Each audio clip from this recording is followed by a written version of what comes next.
नमस्कार, मैं Dhananjay Kumar, the public India में आपका स्वागत है।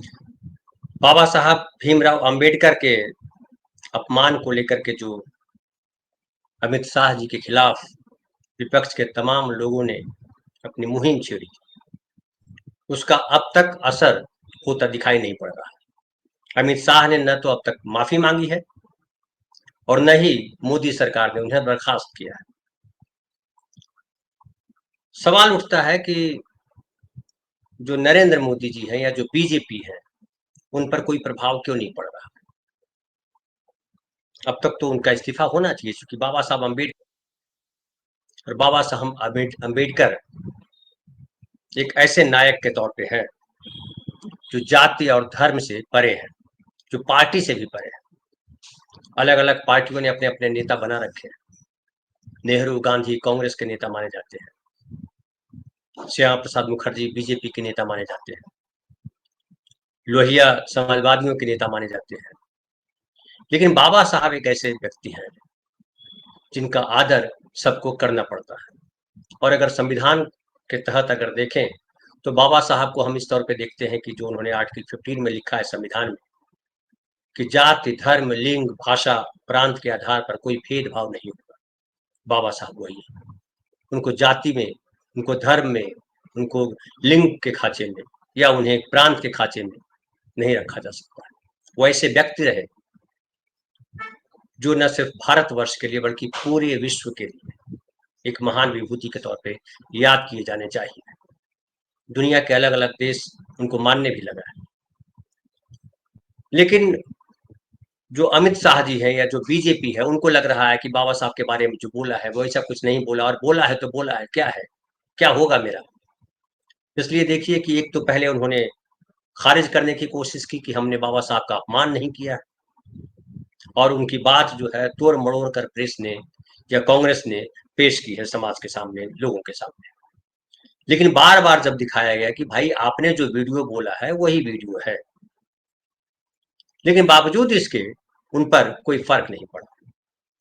आज हम विश्लेषित करेंगे कि वो फर्क क्यों नहीं पड़ रहा। उसकी बड़ी वजह है कि 2024 का जो लोकसभा चुनाव हुआ उसमें बीजेपी 400 पार जाना चाह रही थी, लेकिन वो पिछली जो उनकी जीत थी 303 सीटों की, वो भी बरकरार नहीं रख पाए। वो 240 पे आके सिमट गए। और इसकी वजह मानी गई कि जो राहुल गांधी ने संविधान को सबसे आगे रखा और कहा कि संविधान खतरे में है, संविधान को बचाना है, सामाजिक न्याय लाना है, और संविधान अगर बचेगा तो ये देश बचेगा। ये देश के लोगों ने इस बात को समझा और बीजेपी के खिलाफ एक माहौल बना और बीजेपी को बहुमत भी नहीं मिला। महाराष्ट्र में भी देख लीजिए कि महाराष्ट्र में 31 सीटें लगभग इंडिया गठबंधन को मिल गई। बीजेपी और उनके साथी मात्र जो है 17 सीटों पे आकर सिमट गए। लेकिन हरियाणा का जो विधानसभा चुनाव हुआ और उसके बाद जो महाराष्ट्र का विधानसभा चुनाव, और दोनों चुनावों में बीजेपी को जिस तरह सफलता मिली, खास करके महाराष्ट्र के चुनाव की बात करें तो जो लोकसभा में जो एक प्रभाव बना था संविधान का, ऐसा लगा कि उस संविधान का प्रभाव पूरी तरह धुल गया और बीजेपी के प्रति या कहिए कि बीजेपी के साथियों के प्रति अभी भी वो आकर्षण बरकरार है। हालांकि आरएसएस ने ये कोशिश की है बताने की कि ये हमारी वजह से हुआ और हम बड़े प्रभावी हैं, हमने इतनी सभाएं की और लोगों के बीच हमने ऐसा प्रभाव बनाया कि हमें बीजेपी को वोट दिया लोगों ने। ये इसका विश्लेषण अलग है, लेकिन उसका असर ये हुआ कि बीजेपी को लगा हमने संविधान वाले मुद्दे पे कांग्रेस को और विपक्ष को चित कर दिया है।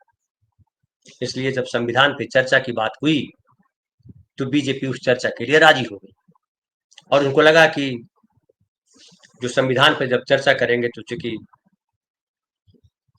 जो बात है बाबा साहब को किस तरह से बाबा साहब ने इस्तीफा दिया था, किस तरह से पहला संशोधन हुआ था, किस तरह से इमरजेंसी लगाई गई थी, किस तरह से और अलग अलग संशोधन किए गए थे संविधान में, उन सब को लेकर के हम जो है कांग्रेस को बैकफुट पर ला देंगे। और अगर ये हो गया तो कांग्रेस हमेशा के लिए खत्म हो जाएगी, क्योंकि कांग्रेस ने सामाजिक न्याय का जो मुद्दा लिया है, जो संविधान का मुद्दा लिया है, वो भी हम खत्म कर देंगे। और फिर जो है जो इनका सपना है 2047 तक कम से कम शासन करने का, वो पूरा हो जाएगा। इसलिए संविधान पे चर्चा को उसने स्वीकार किया। और संविधान पे जब चर्चा हुई तो लगा कि जैसे, चूंकि उनके पास गटर मीडिया है, पूरा प्रिंट मीडिया, पूरा उनका आईटी सेल तमाम, तो ऐसा लगा कि उन्होंने माहौल बना लिया कांग्रेस के खिलाफ और नेहरू को विलन बना दिया। बाबा साहब हीरो है और बाबा साहब की ढाल बना करके नेहरू को डैमेज कर दिया, कांग्रेस को डैमेज कर दिया। लेकिन इस बीच अमित शाह ने जो एक दो लाइनें बोली, मैं फिर से दोहरा देता हूँ आपके सामने, क्योंकि ये बात ऐसी बात है जो बहुत कष्टकारी है, दुखदाई है, अपमानजनक है। संविधान के बारे में जो कहा संसद में, जो बाबा साहब के बारे में कहा संसद में, अंबेडकर अंबेडकर अंबेडकर अंबेडकर अंबेडकर, 6 बार अंबेडकर का ये फैशन हो गया है। इतनी बार अगर भगवान का नाम लेते तो 7 जन्मों तक स्वर्ग मिलता। बाबा साहब, संविधान और भगवान विरोधाभासी है। जब भगवान भरोसे अगर हम होते हैं तो फिर संविधान की जरूरत क्या है? और भगवान भरोसे तो हम सैकड़ों साल रहे। हुआ क्या? जानवरों को लोगों ने अपने साथ रखना पसंद किया, लेकिन अपने ही जैसे मनुष्यों को अछूत माना, अस्पृश्य माना और उन्हें तरह तरह की जो है कष्ट दिए, उन्हें गांव से बाहर रखा, उन्हें समाज से निकाल कर रखा, तमाम तरीके की यातनाएं दी। और बाबा साहब ने भी वो यातनाएं झेली, आज भी वो लोग झेल रहे हैं। लेकिन जिस तरह से फिर जो है माहौल बना और लगा कि हाँ ये गलती हुई है, इसलिए प्रेस कॉन्फ्रेंस किया अमित शाह। लेकिन प्रेस कॉन्फ्रेंस करके भी यही कहने की कोशिश की कि हमने कुछ गलत नहीं कहा है, तोड़ मोड़ कर पेश किया गया। और उसके बाद दूसरे दिन जो है, जो कांग्रेस लगातार प्रदर्शन कर रही थी संविधान को लेकर के, अडानी को लेकर के, उस दिन बाबा साहब को लेकर के प्रदर्शन किया। बाबा साहब की तस्वीर को जो है पोस्टर बनाया। बीजेपी भी अपनी तैयारी के साथ थी और उसमें आरोप लगाया गया कि राहुल गांधी ने बीजेपी के नेताओं को धक्का दिया और बड़े ड्रामे हुए। मैं बहुत डिटेल में नहीं जाता, समय बर्बाद नहीं करूंगा उस पर, आप सब लोग जानते हैं, बहुत चर्चाएं हम लोग कर चुके हैं। और ऐसा लगा कि पूरा का पूरा जो है, जो माहौल था, माहौल को राहुल गांधी की तरफ मोड़ दिया गया और राहुल गांधी एक विलन के तौर पे प्रेजेंट कर दिए गए। आज तक चर्चा चल रही है कि उनके खिलाफ चूंकि मुकदमा कर दिया गया, बहुत बीजेपी बहुत एग्रेसिव नोट पर चली गई। लेकिन एक बार फिर ये हुआ है कि मोदी जी भले चले गए विदेश, अमित शाह भी नॉर्मल हो गया और लगा कि सब सही है, कोई दिक्कत नहीं है। अब वो मामला जो है, जो बाबा साहब के अपमान का मामला है, वो बहुत मैटर नहीं करने वाला है। तो बीजेपी ने जो है उसको ठंडे बस्ते में डाल दिया और राहुल गांधी को प्रमुख बना दिया। लेकिन जिस तरह से राहुल गांधी के को लेकर के जो वीडियो जारी किया जाना था, या जो जो उन्होंने किया, क्या किया, ये बात हुई नहीं। कई वीडियो, एक वीडियो ऐसा नहीं आया जिसमें राहुल गांधी को वो दिखा सके कि वो धक्का मार रहे हैं। और राहुल गांधी फिर से एक बार जो है बचते हुए नजर आ रहा है कि राहुल गांधी को जो है फंसाना आसान काम नहीं है। राहुल गांधी सही है ऐसा लग रहा है। हालांकि लोगों को अभी भी डर है कि बीजेपी कोई भी साजिश रच सकती है, कुछ भी किया जा सकता है। लेकिन जो वीडियो फुटेज की बात की जा रही है, वो कहा जा रहा है कि अब तक ऐसा कोई फुटेज नहीं मिला है जिसमें राहुल गांधी कहीं से दोषी दिखाई पड़े। और वो साफ साफ पता चल रहा है कि बीजेपी का वो ड्रामा था। अब एक और बात मैं थोड़ी सी चर्चा कर दूं कि पेगासस का मामला जो है फिर से सामने आ गया है। आपको याद होगा पेगासस 2019 में जो है बड़ी चर्चा हुई थी और कहा गया था कि व्हाट्सएप ने खास करके जब मुकदमा किया था अमेरिकी कोर्ट में कि 1400 के करीब फोन टैपिंग के मामले हुए हैं। और जो एक संस्था है इसराइल की, जो कंपनी है स्पाईवेयर कंपनी एनएसओ, उस पर आरोप लगाया गया था कि उसने व्हाट्सएप के भीतर जो है स्पाईवेयर एस्टैब्लिश किया है और वो फोन रिकॉर्ड कर रही है दुनिया के कुछ महत्वपूर्ण लोगों के।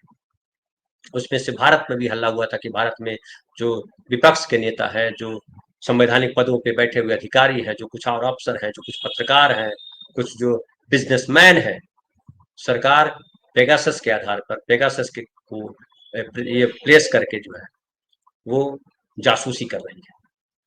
हालांकि तब वहां साबित नहीं हो पाया था हिंदुस्तान में, जो जो कमेटी जो बनी थी जांच के लिए, वो कुछ खास रिपोर्ट नहीं आ पाई उससे। और ये कहा जाता रहा कि चूंकि इजराइल के साथ उनका संबंध है अडानी साहब का, अडानी साहब जो है वो कर रहे हैं, मोदी जी का बड़ा गहरा संबंध हो गया है और मोदी जी विपक्ष को दबाने के लिए किसी भी लेवल पे जा सकते हैं, विपक्ष को खत्म करने के लिए कुछ भी कर सकते हैं। इसलिए वो जो मामला है वो जासूसी का वो संभव है, लेकिन ये अब तक कोर्ट में वो सब कुछ प्रूफ हो नहीं पाया। लेकिन अमेरिकी कोर्ट में ये प्रूफ हो गया है और ये प्रूव हुआ है, अमेरिकी कोर्ट ने माना है कि एनएसओ जो है वो दोषी है और व्हाट्सएप ग्रुप जो है जिसने केस किया था उसके लिए कहा है कि ये सही है, वो जीत लिया है केस। और पेगासस स्पेयर वाला जो मामला है वो सही ठहराया है अमेरिकी कोर्ट में। तो जाहिर है कि एक बार फिर से हिंदुस्तान में बात उठेगी। हालांकि कांग्रेस के नेता हैं जो सुरजेवाला, उन्होंने मोदी सरकार से मांग की है कि वो बतलाए कि जिन 300 नामों को निशाना बनाया गया था, कहा गया कि यहाँ 300 लोग हैं जिनको पेगासस के माध्यम से जो है जिनकी जासूसी करने की बात की जा रही है। उसमें से वो 300 लोग कौन से, वो कौन है, वो विपक्ष के नेता है, वो केंद्रीय मंत्री कौन है, वो संवैधानिक पदों पर बैठे अधिकारी कौन है। 3 विपक्षी नेताओं और 2 केंद्रीय मंत्रियों के फोन टैप करने की बात हुई थी, कुछ पत्रकार और कुछ व्यवसायी भी थे। तो वो कह रहे हैं कि आप जो है इस पर जवाब दीजिए और जिसने भी ये किया है उसके खिलाफ आपराधिक मामले दर्ज किए जाए, कार्रवाई की जाए।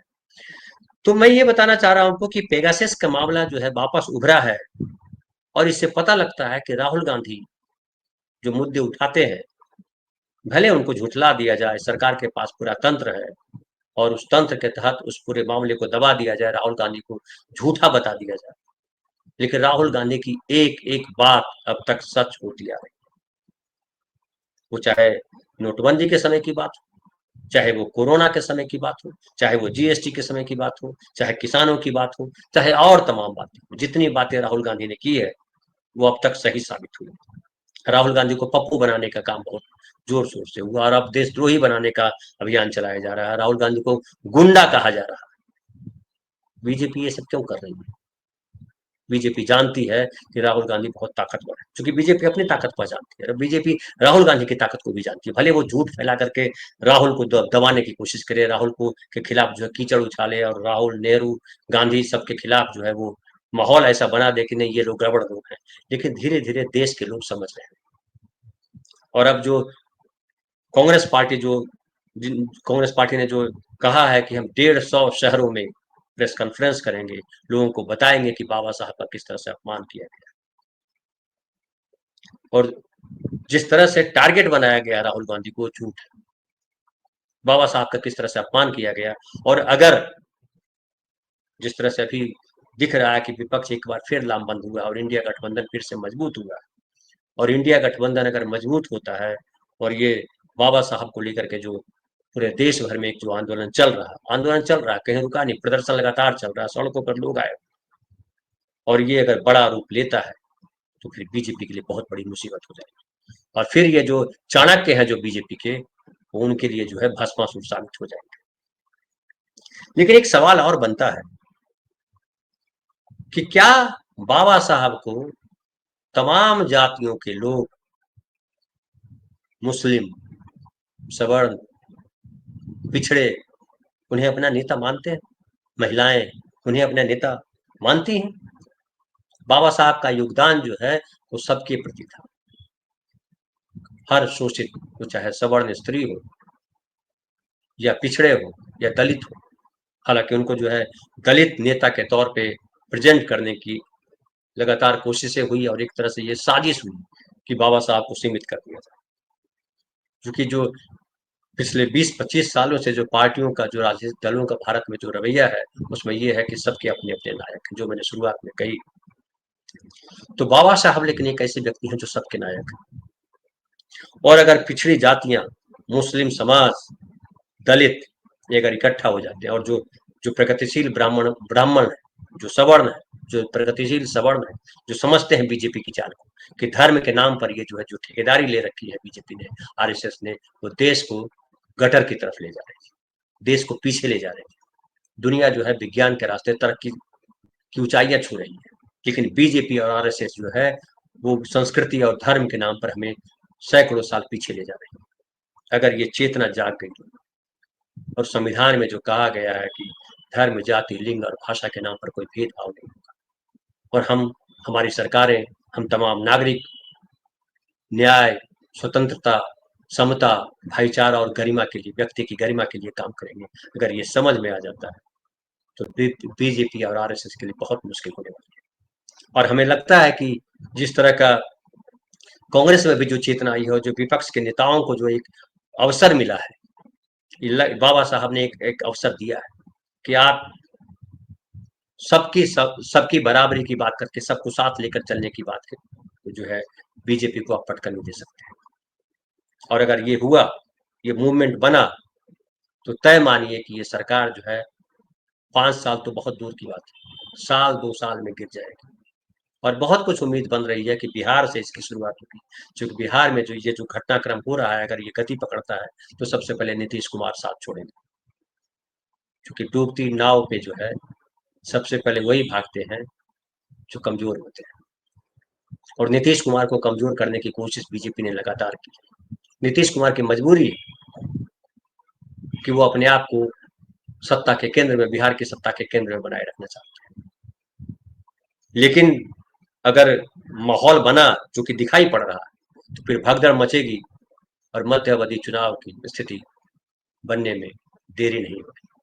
और फिर ये जो चाणक्य है वो भस्मासुर के तौर पर इतिहास में याद किए जाएंगे। आज इतना ही। बहुत बहुत धन्यवाद। कल फिर मिलेंगे नए विषय के साथ।